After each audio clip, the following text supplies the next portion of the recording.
Salam sejahtera para pendengar yang terkasih. Selamat bertemu kembali dengan Yayasan Pelayanan Media Antioquia yang didirikan oleh Pendeta Bigman Sirait untuk melayani Tuhan Kepala Gereja melalui media.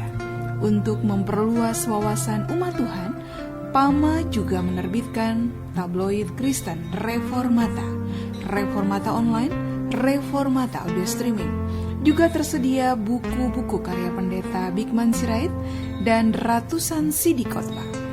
Doakan dan ikutilah pelayanan PAMA di radio di berbagai kota dan pelayanan televisi di Indovision, Live Channel, Cablevision, Family Channel.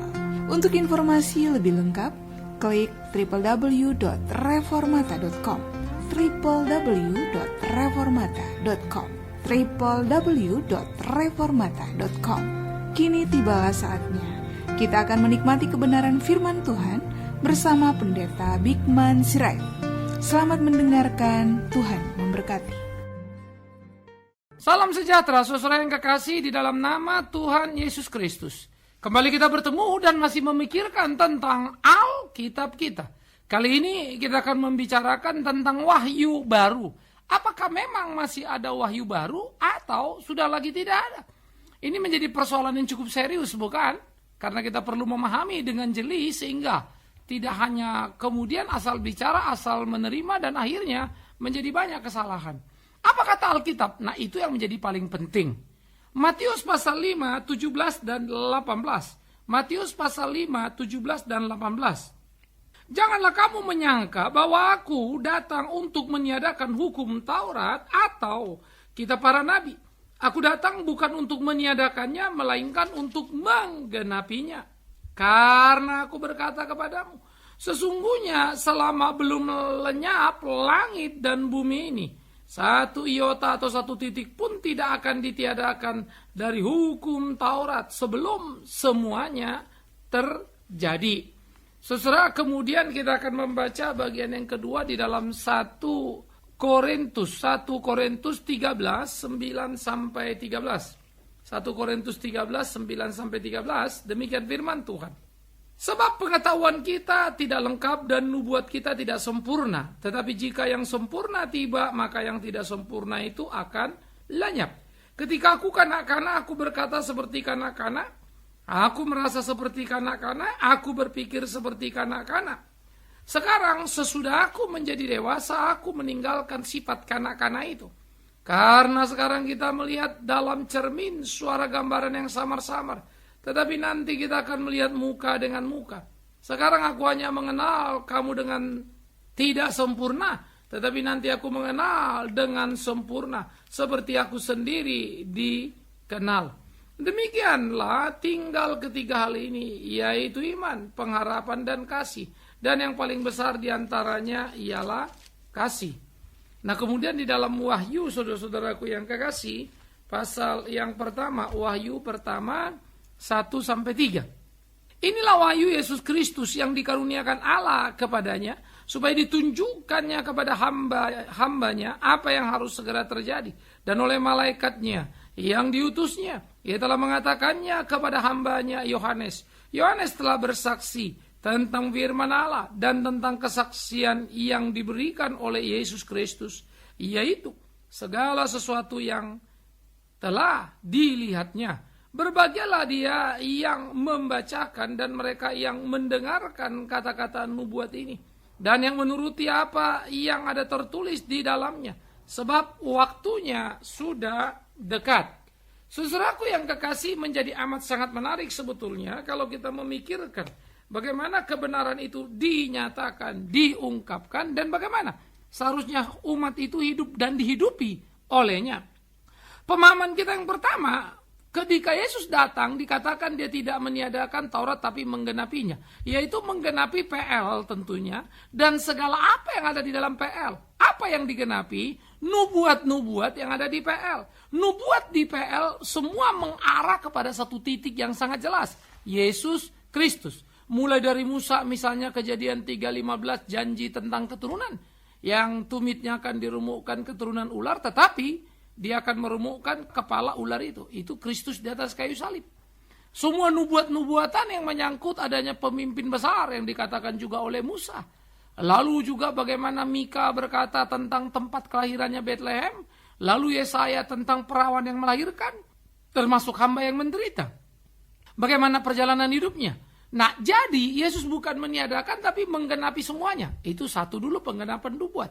Dua, penggenapan yang dimaksud adalah apa yang digambarkan dalam Taurat atau PL yang masih berupa bayang-bayang diterangkan oleh Tuhan Yesus menjadi terang benderang di dalam dirinya. Dan yang ketiga, segala janji yang ada, segala pengharapan yang masih berbentuk penantian kini sudah genap di dalam Yesus Kristus. Jadi pertama harus dipahami dulu. Alkitab itu sudah genap. PL itu sudah genap. Sudah genap. Tinggal satu yang ditunggu Yesus datang kedua kali. Kapan? Kita juga nggak tahu. Itu sangat jelas ayatnya. Ya. Fenomena, tanda-tanda ada. Tapi bukan tanda-tanda yang spesifik. Akan begini lalu begini. Tidak, tanda-tanda umum. Kelaparan. Dari dulu sekarang akan datang kelaparan ada. Perang dulu sekarang akan datang ada. Apa saja pun ada. Gempa bumi dan seterusnya. Ya. Jadi harus hati-hati dulu memahami semuanya. Nah, jadi Yesus adalah penggenapan dari Taurat dan Perjanjian Lama. Nah, kemudian Paulus waktu berbicara kepada orang di Korintus, pada waktu itu dilatar belakangi oleh terpecah-pecahnya orang Korintus, ributnya satu sama lain, yang satu merasa karunia ini lebih hebat dari karunia itu dan seterusnya. Dan bagaimana Yesus melihat orang-orang di Korintus itu ternyata masih duniawi karena mereka ribut satu sama lain. Lalu digambarkan juga mereka harusnya mengerti tentang kebenaran. Maka dia berbicara tentang kasih di pasal 13 sesudah pasal 12 tentang karunia. Dan dia mengatakan tentang apa yang ada semuanya itu yang dulu kita tunggu-tunggu sekarang sudah tiba. Kalau sempurna sudah tiba mau apa lagi yang lainnya? Ada dua aspek. Pertama, kedatangan Kristus yang pertama. Maka sempurnalah segala apa di dalam dia dan olehnya hanya untuk kemuliaan namanya. Yang kedua, nanti kedatangan dia kedua, yaitu kesempurnaan kita di dalam hidup di kekekalan. Ya, langit baru, bumi baru, Yerusalem baru. Yang pertama kedatangannya kesempurnaan kita dalam keselamatan, penebusan di atas kayu salib. Nah, kemudian segala Alkitab itu diajarkan kepada kita oleh para rasul. Maka kemudian ditutuplah oleh kitab Wahyu, bagaimana kemudian Yohanes juga mendapat pewahyuan yang disingkapkan kepadanya. Ingat, wahyu sesuatu yang dibukakan, sesuatu yang dinyatakan. Dan wahyu itu selalu bersifat sebelum atau sesudah. Artinya begini, Musa mendapatkan wahyu yang diinspirasikan, wahyu harus ditulis. Maka tahulah Musa tentang hari pertama, hari kedua, 3, 4, 5. Enggak ada itu. Enggak tahu bagaimana ceritanya dulu, bukan? Karena hari ke-6 baru ada manusia. Musa tahu karena diwahyukan kepadanya, disingkapkan. Itu wahyu. Lalu Yohanes dan juga nabi-nabi lain, rasul-rasul lain juga menerima pewahyuan. Mereka disingkapkan lagi satu kebenaran, khusus Yohanes, tentang gereja Tuhan yang akan datang. Tetapi bukan hanya akan datang pada waktu itu atau yang sudah. Karena Yohanes bicara Yesus yang mati, Yohanes juga bicara tentang pembunuhan penyalipan, tentang 7 gereja pada masa itu, begitu ya. Jadi wahyu itu berlaku untuk waktu sebelum di dalam kitab wahyu, pada waktu wahyu disampaikan oleh Yohanes, dan sesudah. Nah, yang sesudah ini disingkat sebetulnya yang Tuhan mau katakan. Apa yang akan terjadi? Kan begitu. Maka dibukakanlah kepada Yohanes. Yang pertama itu diinspirasikan kepada Yohanes. Ya. Nah, jadi wahyu itu sesuatu yang dibukakan, yang kita nggak pernah tahu datanya, ya dulu dan akan datang. Nah, semua sudah selesai. Dulu itu oleh Musa tentang penciptaan, akan datang banyak yang lain-lain dan selengkapnya oleh Yohanes di dalam kitab Wahyu. Maka kemudian Musa dan juga Yohanes seperti yang sudah kita dengarkan sebelumnya, bukan? Bahwa Musa berkata, jangan ada yang ditambahkan kepada Taurat itu. Tidak boleh ditambah, tidak boleh dikurangi. Begitu pula Yohanes menutup kitab Wahyu. Tidak boleh ditambah, tidak boleh dikurangi. Artinya apa? Alkitab itu sudah menjadi sempurna. Sudah lengkap. Kan itu yang mesti dipahami. Maka jangan ditambah, jangan dikurangi. Nah, logika pertama. Kalau sudah tidak boleh ditambah, tidak boleh dikurangi, artinya apa? Pertama tentu sudah cukup. Kan itu dulu. Cukup ya nggak perlu tambah, nggak perlu kurang dong. Pas kan sudah. Nah, jadi kalau dalam ukuran dia pas, itu kuantitasnya. Semua informasi yang diperlukan oleh manusia sudah ada di dalam Alkitab. Jadi tidak boleh ditambah, tidak boleh dikurangi. Kualitas, ya, kalau bicara kualitas apa? Sempurna. Karena apa yang disampaikan menjadi sempurna, utuh adanya. Sempurna, menjadi kebenaran yang tidak terbantah. Sempurna, tidak perlu ditambah, tidak perlu dikurangi. Nah, jadi pengertian tidak perlu ditambah, tidak perlu dikurangi, amat sangat jelas dan mudah dipahami. Ya, jumlahnya cukup, kualitasnya sempurna. Jadi mau apa lagi? Tidak boleh ada apa-apa lagi. Nah, ini saudara-saudara menjadi sesuatu yang menarik, yang harus kita perhatikan, yang harus kita gumuli dalam kehidupan kita. Bagaimana kita memahami kebenaran itu? Bagaimana kita mengerti apa yang menjadi kehendak Tuhan itu? Nah, kalau Alkitab sudah lengkap, sudah sempurna, tidak perlu tambah apalagi yang lainnya berarti, bukan? Maka konsekuensinya tidak boleh tambah, tidak boleh kurangi. Artinya lagi, mana mungkin ada wahyu baru? Mana mungkin ada inspirasi baru? Kalau ada berarti kan mesti ditambahkan. Kalau ada berarti kan sejajar dengan Alkitab. Kalau ada berarti kebenaran Alkitab tidak cukup. Nah, kalau ini konsekuensinya kan gawat. Bagaimana bisa nih? Nah, karena itu saudara-saudara perlu harus hati-hati dulu. Inspirasi di dalam pengertian bagaimana Tuhan menginspirasi nabi dan rasul untuk menulis. Wahyu yang disingkapkan, tidak ada lagi. Tidak boleh tambah, tidak boleh kurangin. Kita pada waktu membaca Alkitab diberi hikmat. Pada waktu jalan kita lihat ini, lihat itu, mungkin kita diinspirasi oleh Roh Kudus. Tetapi pengertian inspirasi kita sekarang ini berbeda dengan yang para rasul dan para nabi. Sehingga saya misalnya klik, ada sesuatu, dapat inspirasi, dapat ide kan.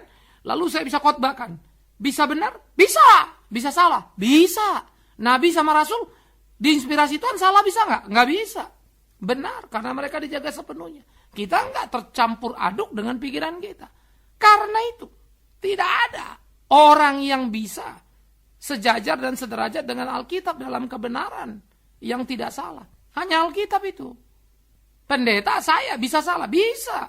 Omong kosong itu tidak. Maka saya selalu bilang, kalau saya khotbah perhatikan tiap kalimat saya. Memang begitu enggak ayatnya? Saya bisa bilang kata Tuhan, itu kan kataku. Menurutku Tuhan berkata begini, padahal Tuhan tidak begitu. Alkitab tidak begitu. Kan kacau. Karena itu paling gampang untuk klaim ini, klaim itu. Maka begitulah tentang wahyu itu. Seharusnya lah kita mengerti dan menghargai hakikat wahyu. Kecuali kita memang tidak menghargainya. Atau memang mungkin tidak mengerti. Ya. Jadi pewahyuan baru itu tidak ada lagi. Nah, karena itu kalau saudara misalnya berdoa buat hamba Tuhan, ya saya juga sering didoakan kan. Tuhan menambahkan lagi pewahyuan. Pewahyuan apa yang mau ditambahkan ke saya? Alkitab sudah lebih dari cukup. Tuhan memberi hikmat untuk mengerti. Perhatikan. Tuhan memberi hikmat untuk mengerti. Sekali lagi. Berdoalah. Tuhan memberi hikmat pada Pak Bigman supaya makin mengerti kebenaran Alkitab yang sudah cukup ini. Yang sudah sempurna ini. Yang sudah final ini. Itu betul. Itu betul. Saya bukan nabi, saya bukan rasul, bukan kualitas itu untuk menerima pewahyuan. Dan nabi sudah selesai eranya di PL. Makanya di PB tidak ada. Rasul sudah selesai eranya di PB. Makanya rasul tidak ada di PL.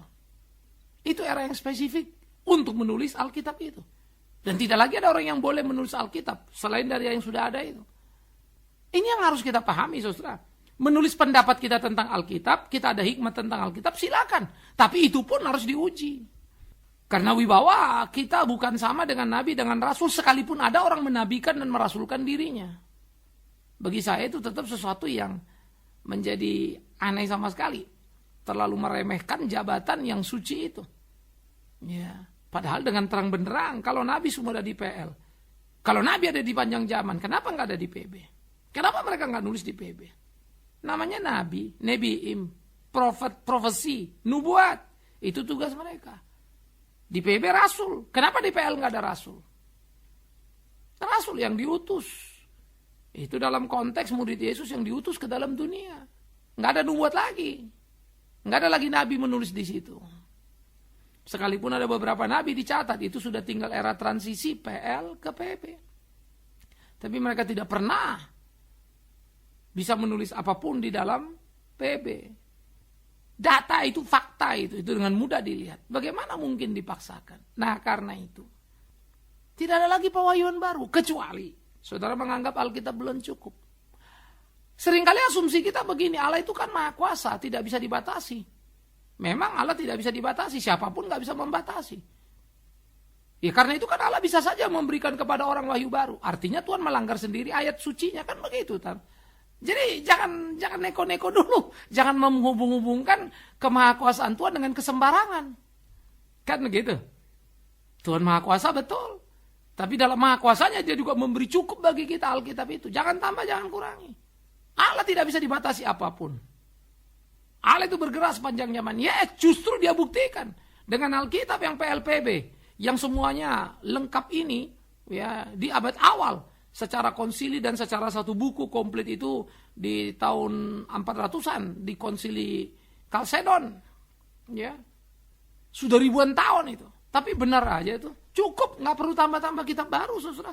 Kalau ada wahyu baru ya ada kitab baru. Itu sebab Paulus berkata, jangan remehkan nubuat, tapi ujilah segala sesuatu. Namun nubuat yang dimaksud Paulus itu jelas di 1 Korintus 14 ayat 3. Bukan membicarakan yang akan datang, bukan ramalan. Tapi nubuat di 1 Korintus 14 ayat 3. Membangun, menasihati, menegur, itu jelas sekali. Makanya dibilang jangan anggap remeh teguran itu. Jangan anggap remeh nasihat itu. Atau jangan anggap remeh kalimat yang membangun itu. Dengarkan kalau ada orang yang bicara. Tapi uji. Cocok nggak dengan kalimat-kalimat para rasul. Kalimat-kalimat para nabi. Alkitab ukurannya. Jadi kalau saya ini dapat wahyu baru berarti saya sejajar dengan penulis Alkitab. Enggak lah. Saya tidak bisa selevel dengan Alkitab. Di waktu lampau sudah terjadi pengkupan kekuasaan ketika gereja hanyut dalam semangat kepemimpinan yang ekstra sehingga pemimpin yang paling tinggi dianggap menjadi orang yang tidak bisa salah. Sama dengan Alkitab, ya nggak bisa. Saya pendeta bisa salah, bisa. Siapa bilang tidak? Jangan menciptakan kebingungan. Jangan menutup-nutupi dan mensuci-sucikan jabatan. Marilah kita belajar apa adanya. Firman itu akan membelah, menguji kita semua, bukan? Karena itulah diperlukan kejujuran, kesungguhan kita dalam pengiringan kita akan Tuhan itu. Supaya kita tidak menjadi salah dan tidak membuat masalah. Nah jadi saudara-saudaraku yang kekasih. Adakah wahyu baru? Tidak lagi. Wahyu sudah selesai. Diawali dengan kejadian wahyu yang Tuhan bukakan kepada Musa. Sehingga dia melihat apa yang sudah ada di hari pertama, kedua, ketiga, 4, 5. Padahal hari ke-6 manusia baru diciptakan. Artinya secara sejarah pun, secara logika pun mana mungkin manusia diciptakan hari ke-6 tahu apa yang terjadi. Tuhan menyingkapkan, membukakan wahyu. Begitu pula Alkitab ditutup dengan kitab Yohanes. Yaitu kitab wahyu. Yohanes dibukakan, disingkapkan wahyu. Tentang nanti akhirnya seperti apa akhir zaman itu. Sekalipun wahyu tidak bisa dengan serta-merta disebut kitab akhir zaman. Enggak juga. Karena dalam wahyu juga ada gereja masa itu, bahkan masa sebelumnya. Ya. Tapi memang sangat kental dan cukup banyak membicarakan nanti yang akan datang. Bahkan sampai ke pengadilan di sorga sana, begitu ya. Kitab wahyu memberikan, mendeteksinya dengan indah. Itulah wahyu. Di awal, di akhir, kejadian dan wahyu. Yang lain-lain dapat wahyu, dapat. Pada bagian-bagian tertentu ketika mereka bicara tentang akhir zaman, tentang lain-lain. Yang mereka nggak tahu. Tapi itu mesti diuji secara spesifik, kriterianya, memenuhi syarat apa tidak. Karena itu jangan sembarang. Rasul saja tidak semua mendapat wahyu. Banyak mendapatkan inspirasi untuk menulis. Bahkan ada rasul yang tidak menulis. Ada nabi yang tidak menulis. Jadi, jangan kemudian serta-merta semau-mau kita membuat apa yang kita mau. Lalu kita tuliskan di situ seperti apa yang kita mau. Kita ngomong atas nama nabi, atas nama rasul. Aneh sekali. Apa hak kita, bukan? Karena itu tidak ada wahyu baru. Alkitab sudah lebih dari cukup. Barang siapa yang mengatakan masih ada wahyu baru, artinya dia mau mengatakan Alkitab belum final, belum cukup. Itu dulu. Yang kedua, kalau dia mengatakan masih ada wahyu baru, artinya masih banyak pertanyaan-pertanyaan lain yang kemungkinan nanti baru tahunya nanti, karena kan belum selesai. Masih ada yang baru-baru, bukan? Jadi Alkitab itu pun tidak bisa Anda jadikan pegangan sepenuhnya. Kalau itu yang terjadi, kira-kira menurut saudara apa? Alkitab belum selesai, belum bisa dipegang sepenuhnya, nggak bisa dibilang sempurna. Dan ketika Alkitab bilang jangan tambah, jangan kurangi, Dia menjadi salah pada dirinya. Karena ternyata masih belum selesai dan perlu ditambah. Kalau ada wahyu baru. Saya percaya Alkitab 100%. Dan saya tidak mau mengutak-ngatik Alkitab. Saya tidak mau menambah-nambahi. Dan saya tidak mau mengurangi. Ada bagian-bagian yang saya baca, saya pahami dengan utuh. Tapi saya sadari sulit melakukannya. Tapi saya tidak mau mengurangi itu atau membuang itu. Atau menghindari ayat itu untuk dikhotbahkan. Saya akan khotbahkan. Saya tahu ada ayat-ayat yang menyenangkan. Cocok dengan semangat saya, sangat bergairah. Tapi saya pun tidak akan mau memanipulasinya sehingga hanya mengkhotbahkan itu. Tapi tidak yang lainnya. Katakanlah yang dikatakan Alkitab. Jangan tambah, jangan kurangi. Soal enak apa enggak enak, cocok apa enggak cocok, nomor 5. Enggak penting siapa kau, enggak penting siapa aku. Penting Alkitab itu. Kita ini nothing di hadapan Tuhan itu. Sikap rendah hati ini yang perlu dibangun. Kesadaran yang cerdas. Sehingga kita tidak menjadi sembarang. Saya khotbah juga dapat ide, dapat inspirasi dari Roh Tuhan. Jelas. Tapi itu kan nyampur dengan ideku, dengan pikiranku. Nah, mana yang kata Tuhan, mana yang kataku. Maka dengarkan aku bicara. Tapi ujilah. Telitilah. Hati-hatilah. Saya kasih contoh. Ada orang bilang katanya Tuhan ngomong sama dia. Dia akan mimpin perjamuan kudus di sorga. Dan orang kemudian bilang, luar biasa loh Pak. Saya hanya mengatakan secara sederhana, kalau begitu berarti Alkitab salah. Karena Alkitab bilang, jadikanlah ini peringatan akan aku. Akan apa? Kematiannya. Di mana kita memperingati? Di bumi. Sampai kapan? Sampai nanti kita bersatu dengan dia. Itu dikatakan Paulus juga. Kalau kita sudah bersatu dan bersekutu dengan dia, ngapain kau perjamuan kudus? Mana ada di surga lagi perjamuan kudus? Apa yang mau kau ingat? Penderitaan Yesus. Wong Yesusnya sudah di depan mata kita. Bersekutu bersatu dengan kita. Di surga yang mulia. Itu kan logika sederhana itu. Tapi bagaimana mungkin orang bisa mengiyakan? Nah itu yang saya bingung. Jawabannya gampang. Karena memang sudah pada gak mau lagi baca Alkitab. Cuma kasih kuping dengar yang suka. Yang cocok, yang enak. Lihat yang enak, dapat yang enak. Ya sudah, itu yang semua mau. Maka terjadilah kekacauan dalam gereja. Identitas gereja makin kabur. Gak jelas lagi. Ayo belajar yuk kembali ke Alkitab. Ingat tak penting siapa itu Bikman Sirait. Pendeta apa itu. Tapi penting kebenaran itu. Jadi kalau aku bicara benar kau dengarkan. Tapi kalau tidak jangan dengarkan. Begitulah saudara harus berlaku kepada tiap hamba Tuhan. Kalau saudara cinta. Tegur mereka yang salah. Kalau kebetulan kau tahu telak-telak salahnya. Alkitab gak bilang begitu. Kenapa Bapak bilang ada perjamuan kudus? Kasih tahu dia. Tapi kalau tidak. Berarti kau sudah menyetujuinya. Dan kau bersekongkol dengan kekacauan. Kau harus bertanggung jawab di hadapan Tuhan. Apa saya udah tegur tapi gak mau? Ya jabat tangannya, sorry. Termasuk ke saya pun harus begitu. Ya, bagi saya teguran orang itu menyenangkan, mengingatkan kita. Kalau yang benar negurnya toh. Tapi kalau asal dardur tegur supaya kelihatan hebat, yang kau salah ladenin. Ya, anjing menggonggong kabila berlalu saja. Yang kita mau yang benar, yang tepat, yang bermutu, yang membangun, ayolah. Oleh karena itu, dengan jelas dan dengan terang benderang, wahyu sudah selesai. Kejadian bicara sebelum dunia, wahyu sesudah dunia ini akan berakhir. Wahyu sudah selesai, jangan ditambah, jangan dikurangi lagi Alkitab itu. Inspirasi pun sudah selesai.